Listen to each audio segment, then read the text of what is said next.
नमस्कार दोस्तों, स्वागत है आप सभी का RP technical study YouTube channel में। तो दोस्तों, आज की इस वीडियो में अपन बात करेंगे करंट अफेयर के कुछ इंपॉर्टेंट क्वेश्चन जो सभी एग्जामों के लिए बहुत इंपॉर्टेंट है। तो वीडियो को लास्ट तक देखना है और सभी दोस्त लाइक करके दोस्तों को शेयर कर दीजिए। तो आज का हमारा पहला क्वेश्चन है, हाल ही में निगाह योजना किस राज्य सरकार द्वारा लॉन्च की गई है। एक निगाह योजना लॉन्च की गई है, वह किस राज्य सरकार द्वारा की गई है। तो दोस्तों, इसका करेक्ट आंसर हो जाएगा हिमाचल प्रदेश के द्वारा। किसके द्वारा लागू की गई है निगाह योजना? हिमाचल प्रदेश के द्वारा।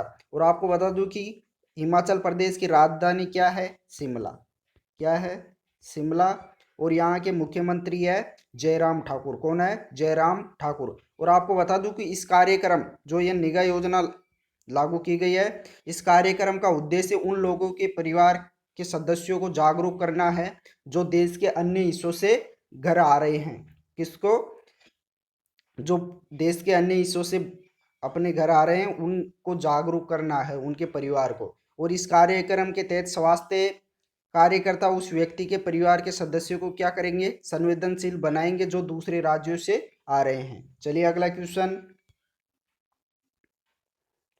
अगला क्वेश्चन दे रखा है, हाल ही में भारत ने 5 द्वीप देशों की सहायता के लिए कौन सा मिशन शुरू किया है? ऑप्शन दे रखा है मिशन सागर, मिशन केसरी, मिशन द्वीप देश, या इनमें से कोई नहीं। तो दोस्तों, इसका करेक्ट आंसर हो जाएगा मिशन सागर। कौन सा शुरू किया है? मिशन सागर। भारत सरकार ने कोरोना वायरस महामारी के बीच पूर्वी हिंद महासागर क्षेत्र के देशों को सहायता प्रदान करने के लिए 10 मई 10 मई 2020 10 मई 2020 को मिशन सागर का शुभारंभ किया है।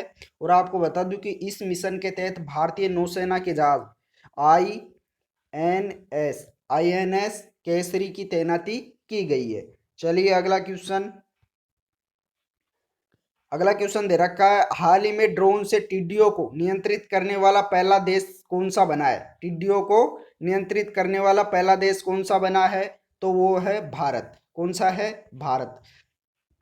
आपको बता दूं कि टिड्डी एक फसल खराब करने वाला प्रवासी कीट है। क्या है? एक प्रवासी कीट है जो भारत और पाकिस्तान की सीमा से होते हुए भारत में घुस आया है। यह दल किस में घुस आया है? भारत में। और यह फसल को खराब करने वाली एक प्रवासी दल है, प्रवासी कीट है। चलिए अगला क्वेश्चन। अगला क्वेश्चन दे रखा है, हाल ही में किस राज्य के स्वास्थ्य मंत्री को संयुक्त राष्ट्र ने सम्मानित किया है? तो इसका राइट आंसर हो जाएगा केरल के स्वास्थ्य मंत्री को। और आपको बता दूं कि केरल के स्वास्थ्य मंत्री के शैलजा है। कौन है? के शैलजा, शैलेजा। और इन्हें संयुक्त राष्ट्र के द्वारा सम्मानित किया गया है। और आपको बता दूं कि इन्हें राज्य में कोरोना वायरस महामारी से निपटने के प्रयासों के लिए सम्मानित किया गया है। चलिए अगला क्वेश्चन। अगला क्वेश्चन दे रखा है, हाल ही में 23 नहीं है, 28 जून है। 28 जून से 12 जुलाई तक कौन सा मंत्रालय संकल्प पर्व मनाएगा? इनमें से कौन सा मंत्रालय है जो 28 जून से 12 जुलाई तक संकल्प पर्व मनाएगा? तो इसका राइट आंसर हो जाएगा संस्कृति मंत्रालय। कौन सा मंत्रालय मनाएगा? संस्कृति मंत्रालय। और आपको बता दूं कि केंद्रीय संस्कृति मंत्री कौन है? प्रहलाद सिंह पटेल ने संकल्प पर्व नामक एक वृक्षारोपण अभियान की घोषणा की है। क्या किया है? वृक्षारोपण अभियान की घोषणा की है। और मंत्रालय ने 28 जून से 12 जुलाई 2020 तक संकल्प पर्व मनाने का निर्णय लिया है। तो इसका राइट आंसर हो जाएगा संस्कृति मंत्रालय। अगला क्वेश्चन दे रखा है, हाल ही में क्रिकेट की पत्रिका विजडन ने सदी के टेस्ट क्रिकेट के सबसे वैल्यूबल खिलाड़ी की सूची में पहला स्थान किसे दिया है? ऑप्शन दे रखा है रविंद्र जडेजा, सचिन तेंदुलकर, साकिब अल हसन, या मुथैया मुरलीधरन।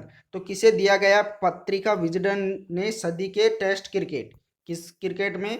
टेस्ट क्रिकेट के सबसे वैल्यूबल खिलाड़ी की सूची में पहला स्थान किसे दिया गया है? तो दोस्तों, इसका राइट आंसर हो जाएगा मुथैया मुरलीधरन को। किसको दिया गया है? मुथैया मुरलीधरन को फर्स्ट स्थान दिया गया है सबकी, जबकि सेकंड स्थान किसे दिया गया है? रविंद्र जडेजा को। तो इसका करेक्ट आंसर हो जाएगा मुथैया मुरलीधरन। अगला क्वेश्चन दे रखा है, हाल ही में स्विट्जरलैंड के केंद्रीय बैंक के मुताबिक स्विस बैंक में धन जमा कराने के मामले में पहले स्थान पर कौन सा देश है? पहले स्थान पर कौन सा देश है? तो दोस्तों इसका राइट आंसर हो जाएगा ब्रिटेन। पहले स्थान पर कौन सा है स्विस बैंक के में धन जमा कराने के मामले में? ब्रिटेन। और आपको बता दूं कि स्विट्जरलैंड के केंद्रीय बैंक के मुताबिक स्विट्जरलैंड के बैंकों को धन जमा करने के मामले में ब्रिटेन पहले स्थान पर है, जबकि भारत 77वें स्थान पर है। कौन से स्थान पर है? 77वें स्थान पर है। जबकि स्विस नेशनल बैंक के वार्षिक आंकड़ों के मुताबिक भारत पिछले वर्ष कौन से स्थान पर था? 76वें स्थान पर। और अब की बार कौन से स्थान पर है? 77वें स्थान पर। चलिए अगला क्वेश्चन। अगला क्वेश्चन दे रखा, हाल ही में 4 जुलाई को आयोजित धम्मचक्र दिवस 2020 समारोह का उद्घाटन किसने किया है? ऑप्शन दे रखा है रामनाथ कोविंद, नरेंद्र मोदी, अमित शाह या स्मृति ईरानी। तो किस के द्वारा उद्घाटन किया गया है? इसका राइट आंसर हो जाएगा भारत के राष्ट्रपति रामनाथ कोविंद जी द्वारा। इसका राइट आंसर हो जाएगा ऑप्शन ए। और इस दिवस के लिए राष्ट्रपति भवन में समारोह का उद्घाटन भारत के राष्ट्रपति रामनाथ कोविंद द्वारा किया गया है। तो इसका राइट आंसर हो जाएगा ऑप्शन ए। अगला क्वेश्चन दे रखा, हाल ही में भारतीय रेलवे द्वारा चलाई गई सबसे लंबी ट्रेन का नाम क्या है? ऑप्शन दे रखा है ब्लैक कोबरा, अभिमति, शेषनाग या अभिरथ। जो हाल ही में भारतीय रेलवे द्वारा चलाई गई सबसे लंबी ट्रेन का नाम क्या रखा गया है? तो दोस्तों इसका राइट आंसर हो जाएगा शेषनाग। क्या रखा गया है? शेषनाग। और आपको बता दूं कि 2 जुलाई 2020 कब? 2 जुलाई 2020 को भारतीय रेलवे ने सबसे लंबी अर्थात 2.8 किलोमीटर, कितनी लंबी? 2.8 किलोमीटर लंबी मालगाड़ी चलाकर नया कीर्तिमान रच दिया है। और भारतीय रेल के इतिहास में अब तक की सबसे लंबी इस मालगाड़ी को शेषनाग नाम दिया गया है। क्या नाम दिया गया है? शेषनाग। चलिए अगला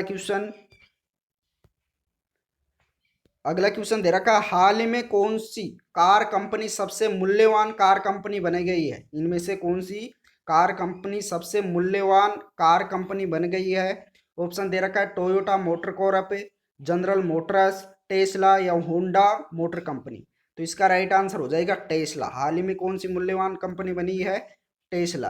और हेलोन मस्क की इलेक्ट्रिक कार निर्माता टेस्ला एक रिकॉर्ड उच्च स्टॉक के बाद दुनिया की सबसे मूल्यवान कार कंपनी बन गई है। और ऐसा करते हुए वह जापानी टोयोटा, जापान की जो टोयोटा कंपनी मोटर कॉर्प थी, इससे आगे निकल गई है। तो इस समय फर्स्ट नंबर पर कौन है? टेस्ला। राइट आंसर होगा सी। तो दोस्तों इस वीडियो में इतना ही। वीडियो पसंद आया हो तो लाइक कीजिए और अपने दोस्तों को भी शेयर कर दीजिए। और जिसने भी चैनल को सब्सक्राइब नहीं किया है वो सभी सब्सक्राइब कर लीजिए, साथ ही ऑल नोटिफिकेशन बेल को भी ऑन कर लीजिए। Thank you.